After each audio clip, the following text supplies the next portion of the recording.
മറ്റ് രാഷ്ട്രീയ പാർട്ടിയാണെങ്കിൽ വധിക്കാൻ വേണ്ടി മാഷാ അല്ലാഹ് സ്റ്റിക്കർ ഒട്ടിച്ച ഇന്നോവ വിടുമെങ്കിൽ ഇവിടെ എനിക്ക് നേരെ സൈബർ ഇന്നോവയാണ് വിട്ടത്.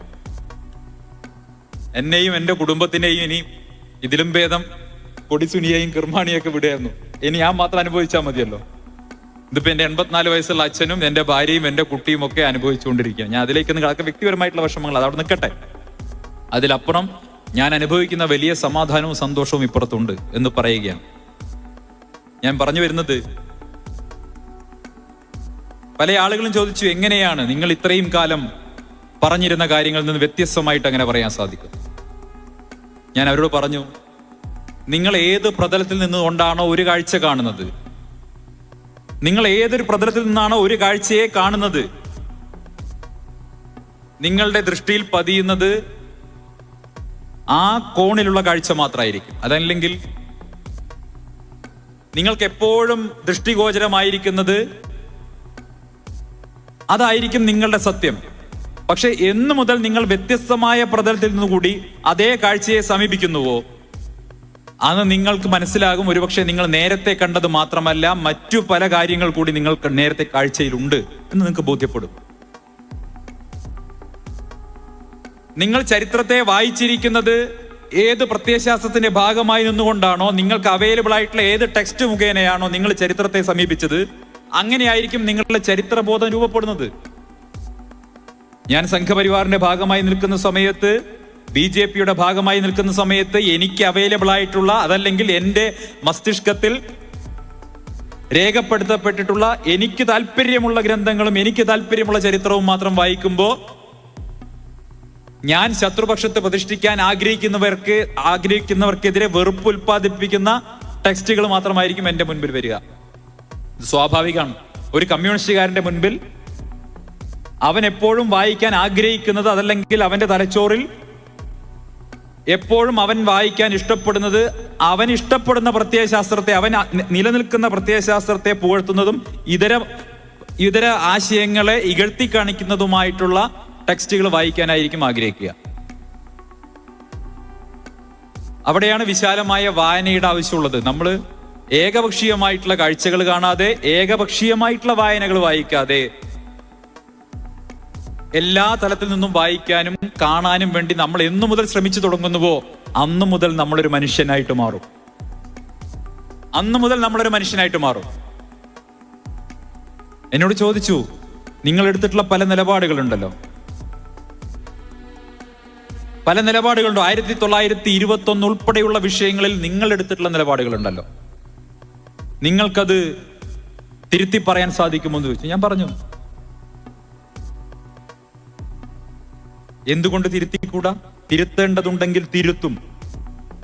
ചരിത്രത്തിൽ ശരികളും തെറ്റുകളും ഉണ്ടായിട്ടുണ്ട്. ചരിത്രത്തിൽ പല ശരികളും തെറ്റുകളും ഒക്കെ ഉണ്ടായിട്ടുണ്ട്. ആ ചരിത്രത്തിലെ ശരികളുടെയും തെറ്റുകളുടെയും അടിസ്ഥാനത്തിലല്ല ഇന്നത്തെ കാലത്ത് നിങ്ങളുടെ രാഷ്ട്രീയ ബോധം ഉണ്ടാക്കേണ്ടത്.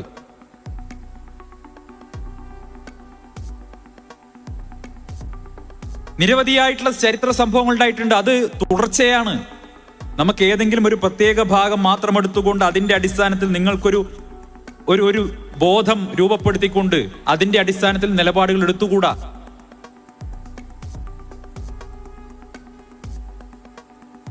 അതുകൊണ്ട് തന്നെ ഞാൻ എൻ്റെ പഴയകാല സഹപ്രവർത്തകരോട് ആവശ്യപ്പെടുന്നത്, നിങ്ങൾ നിൽക്കുന്ന പ്രതലത്തിൽ നിന്ന് മാത്രം കാഴ്ചകൾ കാണാതെ, നിങ്ങളുടെ മുന്നിൽ അവൈലബിൾ ആയിട്ടുള്ള ടെക്സ്റ്റുകൾ മാത്രം വായിക്കാതെ, കൂടുതൽ വിശാലമായ രീതിയിലേക്ക് കാഴ്ചകൾ കാണാനും വായിക്കാനും നിങ്ങൾക്കും കഴിയുമാറാകട്ടെ എന്ന് ഞാനിപ്പോ പ്രാർത്ഥിക്കുകയാണ്. എനിക്ക് കുറച്ച് ഭാഗ്യം കൂടിയുള്ള ആളായിട്ട് എനിക്ക് തോന്നുന്നത്. ഞാൻ ഈ ഷാജി സാഹിബിന്റെ ഒപ്പം കാ ഫെസ്റ്റിവല് കഴിഞ്ഞ ഫെബ്രുവരി, മാതൃഭൂമിയുടെ കാ ഫെസ്റ്റിവൽ തിരുവനന്തപുരത്ത് ഞങ്ങൾ തമ്മിൽ പൊരിഞ്ഞ പോരാട്ടായിരുന്നു. അന്ന് ഞാൻ ഉയർത്തിയിട്ടുള്ള വലിയൊരു വാദം അങ്ങേക്ക് ഓർമ്മയുണ്ടാവും. കോൺസ്റ്റിറ്റ്യൂഷനുമായി ബന്ധപ്പെട്ട് ഇന്ത്യൻ ഭരണഘടന അടിസ്ഥാനപരമായി മതേതരമല്ല എന്നായിരുന്നു എന്റെ വാദം. മതേതരത്വം എന്ന ആശയം 42ാം ഭരണഘടനാ ഭേദഗതിയുടെ ഭാഗമായി 75-ൽ ഇന്ദിരാഗാന്ധി അടിയന്തരാവസ്ഥ കാലത്ത് അതിലേക്ക് ചേർത്ത് വെച്ചതാണ് അത് നിലനിൽക്കുന്നതല്ല. ഇന്ത്യൻ ഭരണഘടനാ ശില്പികൾ ഒരിക്കലും മതേതര രാജ്യമായി ഇന്ത്യയെ കണ്ടിട്ടില്ല എന്നുള്ളതായിരുന്നു എന്റെ ആർഗ്യുമെന്റ്. അതായിരുന്നു BJPയുടെ നറേറ്റീവ്. ഞങ്ങൾ ഏറെക്കാലമായി പറഞ്ഞുകൊണ്ടിരുന്ന നറേറ്റീവ് അതായിരുന്നു. ഒരുപക്ഷെ ഒരു വശത്ത് നിന്ന് ചിന്തിക്കുന്ന സമയത്ത് ശരിയാണല്ലോ, അടിയന്തരാവസ്ഥ കാലത്ത് 42ാം ഭരണഘടനാ ഭേദഗതി എങ്ങനെ അതിൽ ചേർക്കും? മതേതരത്വവും സോഷ്യലിസവും ഇന്ത്യൻ ഭരണഘടനയുടെ പ്രിയാമ്പിളിൽ ചേർത്ത നടപടി തെറ്റായിരുന്നു എന്ന് ഞാൻ പറഞ്ഞു. ഞാൻ ഈ കോൺഗ്രസിൽ ചേർന്നതിന് ശേഷം ഒരാഴ്ചക്കുള്ളിലാണ് സുപ്രീം കോടതിയുടെ വിധി ഉണ്ടാവുന്നത്. BJPയുടെ നേതാവ് സുബ്രഹ്മണ്യം സ്വാമി, BJPയുടെ ഒരു പഴയ സ്പോക്സ് പേഴ്സൺ അശ്വിനി കുമാർ ഉപാധ്യായ, ഇവർ രണ്ടുപേരും സുപ്രീം കോടതിയിൽ പോയിരുന്നു. 42ാം ഭരണഘടനാ ഭേദഗതി തെറ്റാണെന്നും പ്രിയാമ്പിളിൽ സെക്യുലറിസവും സോഷ്യലിസവും ചേർത്ത ഇന്ദിരാഗാന്ധിയുടെ നടപടി തെറ്റാണെന്ന് വിധിക്കണമെന്ന് ആവശ്യപ്പെട്ടുകൊണ്ട് സുപ്രീം കോടതിയിൽ പോയപ്പോ ആ പെറ്റീഷൻ എടുത്ത് സുപ്രീം കോടതി ചവറ്റുകൊട്ടയിൽ തള്ളിയത് ഞാൻ കോൺഗ്രസ് പാർട്ടിയിൽ ചേർന്ന ഒരാഴ്ചക്കകമാണ്. എന്നിട്ട് പറഞ്ഞു, ഭരണഘടനയുടെ പ്രിയാമ്പിൾ തിരുത്തിയ ഇന്ദിരാഗാന്ധിയുടെ നടപടി ശരിയാണ് എന്ന് ഇന്ത്യയുടെ പരമോന്നത കോടതി വിധിച്ചു. ഞാൻ അത്ഭുതത്തോടെ നോക്കി, എന്തുകൊണ്ട് കേരളത്തിലെ മാധ്യമങ്ങളൊന്നും ഇത് ചർച്ച ചെയ്തില്ല? ചർച്ച ചെയ്തു, എനിക്കറിയില്ല. വളരെ പ്രധാനപ്പെട്ട ഒരു വിധിയായിരുന്നു, എന്തേ ചർച്ച ചെയ്തില്ല? അത് മാത്രല്ല, ഏറ്റവും പ്രധാനപ്പെട്ട കാര്യം, ഭരണഘടനയുടെ പ്രിയാമ്പിളിൽ സെക്യുലറിസവും സോഷ്യലിസവും ഉൾപ്പെടുത്തിയ നടപടി ശരിയാണ് എന്ന് പറയുമ്പോൾ മറ്റൊരു വശം കൂടി അതിനുണ്ട്. ആരൊക്കെ എത്രയൊക്കെ സ്വപ്നം കണ്ടാലും നമ്മുടെ ഈ മനോഹരമായ രാജ്യത്തെ ഒരു മതരാജ്യമാക്കി മാറ്റാൻ സാധിക്കില്ല എന്നുകൂടി സുപ്രീം കോടതി അടിവരയിട്ടിരിക്കുകയാണ്. ഞാൻ എന്തുകൊണ്ടാണ് അത് പറയുന്നത്? നേരത്തെയുള്ള 2 സുപ്രീം കോടതി വിധികളുണ്ട്. ഇത് മാത്രമല്ല, നേരത്തെയുള്ള 2 സുപ്രീം കോടതി വിധികൾ, ഒന്ന് SR ബൊമ്മെ കേസിലെ വിധിയുണ്ട്, വിധിയുണ്ട്, കേശവാനന്ദ ഭാരതി കേസിലെ വിധിയുണ്ട്. ഈ 2 വിധികളിലും സുപ്രീം കോടതി അസന്നിഗ്ധമായി പറയുന്ന കാര്യം, മതേതരത്വം, സെക്യുലറിസം എന്ന് പറയുന്നത് ഇന്ത്യൻ ഭരണഘടനയുടെ അടിസ്ഥാന ശിലയാണ്, ബേസിക് സ്ട്രക്ചർ ആണ് എന്ന് പറയുന്നു. അതായത്, ഒന്ന്, ഇന്ദിരാഗാന്ധി ഭരണഘടനയുടെ പ്രിയാമ്പിളിൽ മതേതരത്വം ഉൾപ്പെടുത്തിയ നടപടിയെ സുപ്രീം കോടതി ശരിവെച്ചിരിക്കുന്നു. 2, മതേതരത്വം എന്ന വാക്ക് ഭരണഘടനയിൽ നിന്ന് എടുത്തു മാറ്റാൻ സാധ്യമല്ല എന്ന നിലപാടും സുപ്രീം കോടതി 2 തവണ പറഞ്ഞു കഴിഞ്ഞിട്ടുണ്ട്. അതുകൊണ്ട് തന്നെ പ്രിയപ്പെട്ടവരെ, ആരൊക്കെ എന്തൊക്കെ പറഞ്ഞാലും ഈ ഭരണഘടന തിരുത്തണമെന്ന് കർണാടകയിൽ നിന്നുള്ള BJP നേതാവ് ഇങ്ങനെ തൊണ്ട പൊട്ടുമാർ വിളിച്ചു പറഞ്ഞാലും, അത് ഈ ഭരണഘടനയെ കുറിച്ച് അങ്ങേയറ്റം ആക്ഷേപകരമായി കേരളത്തിൽ നിന്നുള്ള മന്ത്രി പ്രസംഗിച്ചാലും, പ്രിയപ്പെട്ടവരെ, ഈ ഭരണഘടനയാണ് വാസ്തവത്തിൽ നമ്മളെ രക്ഷിച്ചുകൊണ്ടിരിക്കുന്നത് എന്നുള്ള കാര്യത്തിൽ ഒരു തർക്കവും വേണ്ട. ആ ഇന്ത്യൻ ഭരണഘടനയുടെ അന്തസ്സത്തയെ ഇടിച്ചു താഴ്ത്താൻ, ഇല്ലാതാക്കാൻ ഒരാൾക്കും സാധിക്കില്ല. ആ ഭരണഘടനയിലുള്ള വിശ്വാസം തന്നെയാണ് കഴിഞ്ഞ 10 വർഷക്കാലത്തിലധികം നിരന്തരമായി ലെജിസ്ലേഷൻ ആഫ്റ്റർ ലെജിസ്ലേഷൻ, നിയമങ്ങൾക്ക് മേൽ നിയമങ്ങൾ, നിയമപരിഷ്കരണങ്ങൾ കൊണ്ടുവന്ന് ഒരു വിഭാഗം ജനങ്ങളെ പാർശ്വവൽക്കരിക്കുകയും അകറ്റി നിർത്തുകയും അവരെ ഭീതിയിലാഴ്ത്തുകയും ചെയ്തപ്പോൾ പോലും ഈ രാജ്യം ഒരു അനാർക്കിയിലേക്ക് പോകാതെ, ഈ രാജ്യം മറ്റ് പല വിദേശ രാജ്യങ്ങളെയും പോലെ ആഭ്യന്തര യുദ്ധങ്ങളിലേക്ക് പോകാതെ, സംഘർഷത്തിലേക്ക് പോകാതെ സമാധാനപരമായി നിലനിന്നിട്ടുണ്ടെങ്കിൽ, പ്രിയപ്പെട്ടവരെ, ഈ രാജ്യത്തെ കോടിക്കണക്കിന് വരുന്ന മനുഷ്യർക്ക് ഈ രാജ്യത്തെ ഭരണഘടനയിൽ വിശ്വാസമുള്ളത് കൊണ്ടാണ്. ഇന്നല്ലെങ്കിൽ നാളെ ഈ ജനാധിപത്യത്തിന്റെ ഭാഗമായി ഈ ഭരണഘടനയെ മാനിക്കുന്ന ഒരു സർക്കാർ അധികാരത്തിൽ വരും. വ്യക്തമായി പറഞ്ഞാൽ, ഇന്ത്യൻ നാഷണൽ കോൺഗ്രസ് വീണ്ടും അധികാരത്തിൽ വരുമെന്ന ജനങ്ങളുടെ പ്രതീക്ഷയാണ് വാസ്തവത്തിൽ ഈ രാജ്യത്തിന്റെ സേഫ്റ്റി വാൾവായിട്ട് നിലനിൽക്കുന്നത്. നമ്മുടെ ജനാധിപത്യത്തിന്റെ സേഫ്റ്റി വാൾവ് എന്ന് പറയുന്നത് ഇന്ത്യൻ നാഷണൽ കോൺഗ്രസ് തിരികെ വരുമെന്നുള്ള പ്രതീക്ഷയാണ്. കന്യാകുമാരിയിൽ നിന്നൊരു മനുഷ്യൻ ത്രിവർണ്ണ പതാക നെഞ്ചോട് ചേർത്ത് വെച്ച് കാശ്മീർ വരെ നടക്കുമ്പോൾ ലക്ഷാവധി ജനങ്ങൾ കൂടെ നടക്കുന്നുണ്ടെങ്കിലുണ്ടല്ലോ, അത് ആ മനുഷ്യനുള്ള പ്രതീക്ഷയാണ്. ഇന്നല്ലെങ്കിൽ നാളെ വീണ്ടും നമ്മുടെ ആ പഴയ നല്ല കാലം തിരികെ വരും. നമ്മൾ ഇന്നിവിടെ ചർച്ച ചെയ്യുന്ന വിഷയം എന്ന് പറയുന്നത് മാനവികതയാണ്. എനിക്ക് മുൻപേ സംസാരിച്ചവർ, ബഹുമാനായിട്ടുള്ള പിതാവും സാദിഖ് അലി തങ്ങളുമൊക്കെ നമ്മുടെ നാടിന്റെ നല്ല അംശങ്ങളെ കുറിച്ച് ഇവിടെ എടുത്തു പറയുകയുണ്ടായി. ഒരുപാട് കാര്യങ്ങൾ പറഞ്ഞു. അത് തകർക്കാൻ നമ്മൾ ആരെയും അനുവദിച്ചുകൂടാ. അത് തകർക്കരുത് എന്ന് പറഞ്ഞതാണ് ഞാൻ ചെയ്ത തെറ്റ്.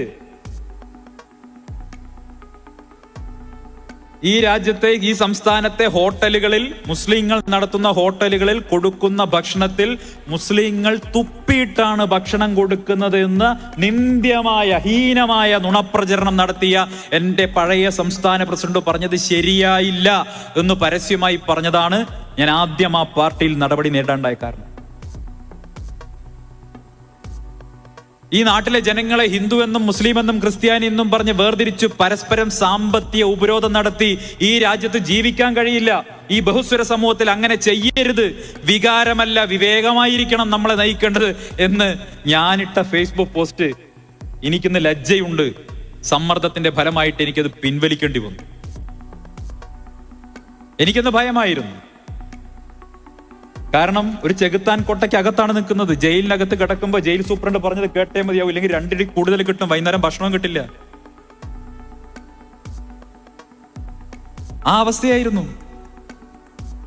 ലക്ഷദ്വീപില് ജനങ്ങൾ മുഴുവൻ മയക്കുമരുന്ന് കച്ചവടക്കാരും മതതീവ്രവാദികളുമാണെന്നും 3000 കോടിയുടെ ആയുധം കണ്ടെത്തി, മയക്കുമരുന്ന് കണ്ടെത്തിയെന്നും പഴയ പാർട്ടിയുടെ സംസ്ഥാന പ്രസിഡന്റ് പറഞ്ഞപ്പോ ലക്ഷദ്വീപിലെ ജനങ്ങളും ഇന്ത്യക്കാരാണ്, അവരെ അപരവൽക്കരിക്കുകയും അന്യവൽക്കരിക്കുകയും ചെയ്യരുത്, അവരെയും ചേർത്ത് പിടിക്കണം, അവരും ഇന്ത്യക്കാരാണെന്ന് പറഞ്ഞ് പരസ്യമായി പറഞ്ഞയാളാണ് ഞാൻ. അതിന്റെ പേരിൽ വേട്ടയാടപ്പെട്ടയാളാണ്. മലയാളത്തിന്റെ മഹാനടൻ മമ്മൂട്ടിക്കെതിരെ അതിഹീനമായിട്ടുള്ള വർഗീയ പ്രചരണം നടന്നപ്പോ അതിൽ നിന്നും മാറി നിന്നത് ഞാൻ ചെയ്ത തെറ്റാണ്. പ്രിയപ്പെട്ടവരെ, ആ ഇക്കോസിസ്റ്റത്തിന്റെ ഭാഗമായി നിൽക്കുമ്പോ പല കാര്യങ്ങളും പറഞ്ഞിട്ടുണ്ട്. അതിനുള്ളിൽ നിൽക്കുന്ന മഹാഭൂരിപക്ഷം സാധാരണക്കാരായിട്ടുള്ള മനുഷ്യരും വാസ്തവത്തിൽ അവരെല്ലാവരും ഈ സമൂഹത്തിൽ ഇടപഴകി ജീവിക്കാൻ ആഗ്രഹിക്കുന്ന ആളുകളൊക്കെ തന്നെയാണ്. എനിക്കൊരു സംശയമോ കാര്യത്തിലില്ല. ഇന്നല്ലെങ്കിൽ നാളെ അവരൊക്കെ ഇതൊക്കെ തിരിച്ചറിഞ്ഞ് ഇപ്പൊ പോയിക്കൊണ്ടിരിക്കുന്ന ആ മാർഗം ശരിയല്ല എന്ന് തിരിച്ചറിഞ്ഞ് ശരിയായ രീതിയിലേക്ക് വരുമെന്ന പ്രതീക്ഷയാണ് എനിക്കുള്ളത്. സമയമെടുക്കും. വലിയ തോതിൽ ധനസമ്പത്തുള്ള, പണം കൊണ്ട് എന്തിനേയും വാങ്ങാൻ സാധിക്കുമെന്ന അഹങ്കാരമുള്ള ഒരു വലിയ സംവിധാനത്തിനെതിരെ പോരാടിക്കൊണ്ടാണ് ഞാൻ പുറത്തു വന്നത്.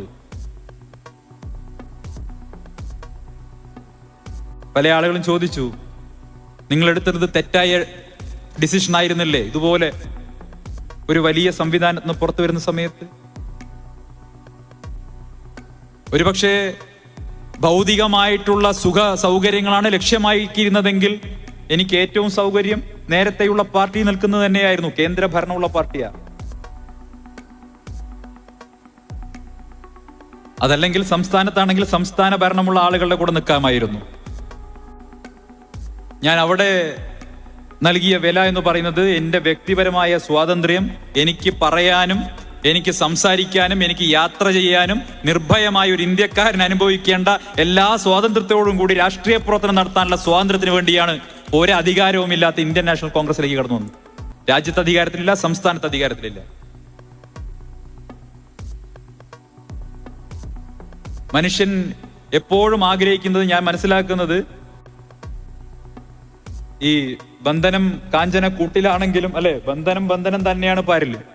നിങ്ങൾ സ്വർണത്തിന്റെ കൂട്ടിൽ ഇങ്ങനെ ഇട്ടിട്ട് കാര്യമൊന്നുമില്ല. അതുകൊണ്ടാണ് ഞാൻ ചോദിച്ചപ്പോൾ ഞാൻ പറയണ്ടായി, നേരത്തെ പല സ്ഥലങ്ങളിൽ പറഞ്ഞിട്ടുണ്ട്, നിങ്ങളെ റോങ് ചോയ്സ് ആയിപ്പോയി, നിങ്ങൾക്ക് CPM പോയി കഴിഞ്ഞാൽ ഒരുപാട് ഗുണങ്ങൾ കിട്ടായിരുന്നു, സൗകര്യങ്ങൾ കിട്ടായിരുന്നു എന്നൊക്കെ പറയുന്നു. അപ്പൊ ഞാൻ പറഞ്ഞു, എനിക്ക് 20 വർഷം ജീവപര്യന്തം അനുഭവിച്ച് എനിക്ക് വിയ്യൂർ ജയിലിൽ നിന്ന് കണ്ണൂർ ജയിലിലേക്ക് ട്രാൻസ്ഫർ അല്ല വേണ്ടത്, എനിക്ക് പുറത്തിറങ്ങി പോവുകയാണ് വേണ്ടത്, സ്വാതന്ത്ര്യമാണ് വേണ്ടത്. പ്രിയപ്പെട്ടവരെ, ഈ നാട്ടിലെ ജനങ്ങളെ ഭിന്നിപ്പിക്കുന്ന രാഷ്ട്രീയമുണ്ടല്ലോ, ജനങ്ങളെ തമ്മിൽ തെറ്റിക്കുന്ന, മനുഷ്യനെ മതത്തിന്റെ പേരിൽ തെറ്റിക്കുന്ന രാഷ്ട്രീയത്തിന്റെ ഏറ്റവും നെറികെട്ട ഉദാഹരണങ്ങൾ ഈ കഴിഞ്ഞ ദിവസങ്ങളിൽ നമ്മൾ കാണുകയാണ്. 2 ദിവസം മുൻപ് കേരളം ഭരിക്കുന്ന പാർട്ടിയുടെ കോഴിക്കോട്ടെ ജില്ലയുടെ അമരക്കാരൻ പറയുകയാണ്, ഈ അടുത്ത ദിവസങ്ങളിലായി, അടുത്ത കാലങ്ങളിലായി മലപ്പുറം, പാലക്കാട്, കോഴിക്കോട് ജില്ലകളിലൊക്കെ പ്രചാരം നേടിയിട്ടുള്ള ഒരു വ്യായാമ ശൃംഖല MEC7 അല്ലെ, അത് തീവ്രവാദ പ്രവർത്തനമാണ് എന്ന് പറയുകയാണ്. കോഴിക്കോട് ജില്ലാ സെക്രട്ടറി മോഹനം പറയുന്നു അത് തീവ്രവാദ പ്രവർത്തനമാണ്. CPM-ന്റെ കോഴിക്കോട് ജില്ലാ സെക്രട്ടറി 15 മിനിറ്റ് കഴിഞ്ഞപ്പോൾ മാരാർജി ഭവനിൽ ഇറങ്ങിയിട്ട് സുരേന്ദ്രൻ പറയുന്നു അത് തീവ്രവാദ പ്രവർത്തനമാണ്. നിങ്ങൾ ആലോചിച്ച് നോക്കൂ, എന്താ ഈ ഇവര് തീവ്രവാദ പ്രവർത്തനം എന്ന് പറയാൻ കാരണം? അവർ കണ്ടെത്തിയിട്ടുള്ള ന്യായം, രാവിലെ ഈ മലപ്പുറം ജില്ലയിലും കോഴിക്കോട് ജില്ലയിലും ഒക്കെ വ്യായാമം ചെയ്യുന്ന ആളുകൾ, ആ മെക്സവന്റെ ഭാഗമായിട്ട് വ്യായാമം ചെയ്യുന്ന ആളുകളിൽ മുസ്ലിങ്ങളുടെ എണ്ണം കൂടുതലാണ്. ഈ മലപ്പുറം ജില്ലയിലും കോഴിക്കോട് ജില്ലയിലും ഹോട്ടലിൽ കയറി കഴിഞ്ഞാൽ സ്വാഭാവികമായിട്ടും അവിടെ കൂടുതൽ മുസ്ലിം വിഭാഗത്തിൽപ്പെട്ട ആളുകളാവും. കാരണം ഇവിടുത്തെ ഡെമോഗ്രഫി, ഇവിടുത്തെ ജനസംഖ്യാനുപാതം എന്ന് പറയുന്നത് മുസ്ലിം വിഭാഗം കൂടുതലാണ്. സ്വാഭാവികമായിട്ട് ഹോട്ടലിൽ കയറി കഴിഞ്ഞാൽ കൂടുതൽ മുസ്ലിങ്ങൾ ഉണ്ടാകും. ഒരു ജിംനേഷ്യത്തിൽ പോയി കഴിഞ്ഞാൽ രാവിലെ എക്സസൈസ് ചെയ്യുന്ന ചെറുപ്പക്കാരിൽ മുസ്ലിങ്ങളുടെ എണ്ണം കൂടുതലായിരിക്കും. നമ്മളാരും മതം നോക്കാറില്ല, പക്ഷെ മതം നോക്കുന്ന 2 ആളുകൾക്ക് വേണ്ടിയിട്ടാണ് പറയുന്നത്. റേഷൻ കടയിൽ പോയ ക്യൂ നിൽക്കുന്നവരില്ലേ, അരി മണ്ണെണ്ണ വാങ്ങാൻ നിൽക്കുന്നവരിൽ പേര് നോക്കിക്കഴിഞ്ഞാൽ അതിൽ മുസ്ലിങ്ങൾ കൂടുതലുണ്ടാകും. ഈ 2 ജില്ലയിലും സ്വാഭാവികല്ലേ? അങ്ങനെ ഏതെങ്കിലും ഒരു കാര്യത്തിൽ മുസ്ലിങ്ങളുടെ എണ്ണം കൂടുതലാണ് എന്ന് കരുതിയിട്ട് എന്നാ റേഷൻ കടയിൽ ക്യൂ നിൽക്കണം മുഴുവൻ തീവ്രവാദിയാണെന്ന് പറയാൻ പറ്റുമോ? അങ്ങനെ പറയാൻ പാടുണ്ടോ? ഒരു വിഭാഗത്തെ മുഴുവൻ തീവ്രവാദികളെന്ന് വിളിച്ച് CPM-ന്റെ ജില്ലാ സെക്രട്ടറി ആക്ഷേപിക്കുന്നു. അത് ഉടനെ തന്നെ BJP-യുടെ സംസ്ഥാന പ്രസിഡന്റ് ഏറ്റെടുക്കുന്നു. എന്തൊരു നാണക്കേടാണിത്! സുരേന്ദ്രൻ പറയുന്നത് മനസ്സിലാക്കാം, ജനിതകമായിട്ടുള്ള സവിശേഷത കൊണ്ടാണിത് പറയുന്നത്. പക്ഷേ CPM-ന്റെ ജില്ലാ സെക്രട്ടറി പറയുന്നതാണ് അപകടകരമായിട്ടുള്ള രാഷ്ട്രീയം. BJP പറയാൻ മടിക്കുന്ന വർഗീയത പോലും, അല്ലെങ്കിൽ BJP പറഞ്ഞാൽ സമൂഹം ഏറ്റെടുക്കില്ല എന്ന് ഉറപ്പുള്ള കൊടിയ വർഗീയത ആദ്യം CPM-കാരനെ കൊണ്ട് പറയിപ്പിച്ച് അതിനെ ശരിവൽക്കരിച്ചുകൊണ്ട് ശരിയാണെന്ന് കേരളത്തിൽ ഒരു നറേറ്റീവ് ബിൽഡ് ചെയ്തുകൊണ്ട് BJP-യെ കൊണ്ട് ഏറ്റെടുപ്പിക്കുന്നു. BJP ചെയ്യുന്നു, ഏറ്റെടുക്കുന്നു. ഇതല്ലേ പാലക്കാടും കണ്ടത്? പാലക്കാട്ടെ സംഭവം ഇതല്ലേ ഉണ്ടായത്? BJP-ക്ക് പറയാൻ മടിയുള്ള വർഗീയത CPM-നെ കൊണ്ട് പറയിപ്പിക്കുന്നു. ഞാൻ അന്നേ പറഞ്ഞു, പരസ്യം കൊടുത്തത് CPM ആണെങ്കിലും പൈസ പോയത് BJP ആഫീസിൽ നിന്നാണ്. പരസ്യം കൊടുത്തത് CPM ആണെങ്കിലും പൈസ പോയത് BJP ആഫീസിൽ നിന്നാണ്. ഇപ്പൊ ഞാൻ പറഞ്ഞു ശരിയാന്ന് തോന്നില്ലേ? ഇലക്ഷൻ കമ്മീഷനോട് എന്താ CPM പറഞ്ഞത്? പരസ്യത്തിന്റെ മോൾ ഭാഗം മാത്രം പൈസ ഞങ്ങൾ കൊടുത്തു, താഴത്തെ പൈസ കൊടുത്തത് ഒരു അഭ്യുദയകാംക്ഷിയാണ്. ശരിയാണ്. ആ അഭ്യുദയകാംക്ഷിയുടെ പേരാണ് K. സുരേന്ദ്രൻ. ഞാൻ പറഞ്ഞു വരുന്ന ഇതാണ്. ഈ 2 കൂട്ടരും കേരളത്തെ ഭിന്നിപ്പിക്കാൻ നടത്തുന്ന പരിശ്രമങ്ങൾ അപകടകരമാണ്. പ്രത്യേകിച്ച് CPM അത് ചെയ്യരുത്. അവർ ഈ സംസ്ഥാനം ഭരിക്കുന്നവരല്ലേ. 4 കോടി മലയാളികളുടെ മുഖ്യമന്ത്രിക്ക് എന്തിനാണ് ഞാൻ പാണക്കാട് കുടുംബത്തിൽ പോയി, കൊടപ്പനക്കൽ തറവാട്ടിൽ പോയി സാദിഖ് അലി തങ്ങളെ കാണുമ്പോൾ നിങ്ങൾ എന്നെ ആക്ഷേപിച്ചോളൂ, എന്തിനാണ് തങ്ങളെ ആക്ഷേപിക്കുന്നത്? ഞാനൊരു സാധാരണക്കാരനായിട്ടുള്ള ഒരു ചെറിയ ഒരു പൊതുപ്രവർത്തകൻ, എന്നെ എന്ത് വേണമെങ്കിലും പറയാം. ഞാൻ മൂപ്പര് പേരെടുത്ത് പറയേണ്ട അത്ര ഔന്നത്യൊന്നും എനിക്കില്ല. എന്തിനാണ് എന്റെ പേരിലൊക്കെ മുഖ്യമന്ത്രി പറഞ്ഞതെന്ന് എനിക്ക് മനസ്സിലായിട്ടേ ഇല്ല. മൂപ്പര് വല്ലാണ്ട് വിരലി പിടിച്ചു പോയി. അന്നത്തെ 2 ദിവസം പുള്ളിക്ക് സാധാരണ അങ്ങനെയാണ്, ഇലക്ഷന്റെ ദിവസങ്ങളിൽ ലാസ്റ്റ് വന്ന് മൂപ്പരൊരു അടിയാണ്. അപ്പോൾ ഇലക്ഷന്റെ കംപ്ലീറ്റ് അജണ്ടയും സെറ്റ് ചെയ്യുന്നത് സാധാരണ മുഖ്യമന്ത്രിയാണെങ്കിൽ അവസാനത്തെ ആ ദിവസങ്ങളിൽ പൂർണ്ണമായിട്ടും അദ്ദേഹത്തിന്റെ മാധ്യമ ശ്രദ്ധ കിട്ടാതായപ്പോ വലിയ വിഷമം ഉണ്ടായി എന്നാണ് കേട്ടത്. എന്നിട്ട് പാണക്കാട് തങ്ങളെ, ബഹുമാനായിട്ടുള്ള തങ്ങളെ ആക്ഷേപിക്കുകയാണ്. വാസ്തവത്തിൽ കേരളത്തിന്റെ മുഖ്യമന്ത്രി എന്തായിരുന്നു ചെയ്യേണ്ടിയിരുന്നത്? അദ്ദേഹത്തിന് സന്തോഷമല്ലേ വേണ്ടത്? ആ ഒരു സന്ദർശനം, അല്ലെങ്കിൽ ഈ ഒരു സാധാരണക്കാരനായ എന്നെ പാണക്കാട്ടെ കുടുംബം സ്വീകരിക്കുകയും അവര് വലിയ വലിയ സ്നേഹത്തോടു കൂടി പെരുമാറുകയും ചെയ്തപ്പോൾ മനസ്സിലുണ്ടായിരുന്ന വ്യക്തിപരമായി എന്റെ മനസ്സിലുണ്ടായിരുന്ന വലിയൊരു വിഷമം നീങ്ങുകയും, ഒപ്പം അത് കണ്ടുകൊണ്ടിരുന്ന ലക്ഷക്കണക്കിന് കോടിക്കണക്കിന് മലയാളികളുടെ മനസ്സിൽ ഉണ്ടായിരുന്ന വലിയ വിഷമം നീങ്ങുകയല്ലേ ചെയ്തത്. ഒരു സാമൂഹിക സമരസതയുടെ, സാഹോദര്യത്തിന്റെ ഒക്കെ ഒരു വലിയ സന്ദേശം BJP വിട്ടൊരാൾ വന്നു കഴിഞ്ഞാൽ അയാളെ ഈ സമൂഹം തിരസ്കരിക്കുകയല്ല, ചേർത്ത് നിർത്തുകയാണ് വേണ്ടത്. ഈ സമൂഹത്തിന്റെ ഭാഗമായി ചേർത്ത് നിർത്തുകയാണ് വേണ്ടത് എന്ന് പാണക്കാട്ടെ തങ്ങൾ പറയുമ്പോ കേരളത്തിന്റെ മുഖ്യമന്ത്രി എന്താ ചെയ്യേണ്ടിരുന്നത്? തങ്ങളെ അപമാനിക്കാൻ പാടുണ്ടോ? ആക്ഷേപിക്കാൻ പാടുണ്ടോ?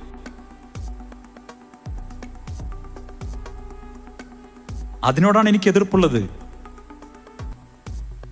പ്രിയപ്പെട്ടവരെ, ഈ നാട് മുന്നോട്ട് പോകുമ്പോൾ മനുഷ്യരെ ഭിന്നിപ്പിക്കാൻ വേണ്ടിയുള്ള പരിശ്രമങ്ങളിൽ നമ്മൾ പ്രതീക്ഷിക്കാത്ത കോണുകളിൽ നിന്നുള്ള ആളുകൾ പോലും വർഗീയമായിട്ടുള്ള നിലപാടുകൾ പറയുന്നു എന്നുള്ളതാണ് കേരളം നേരിടുന്ന ഏറ്റവും വലിയ പ്രശ്നം, വിഷമം എന്ന് പറയുന്നത്.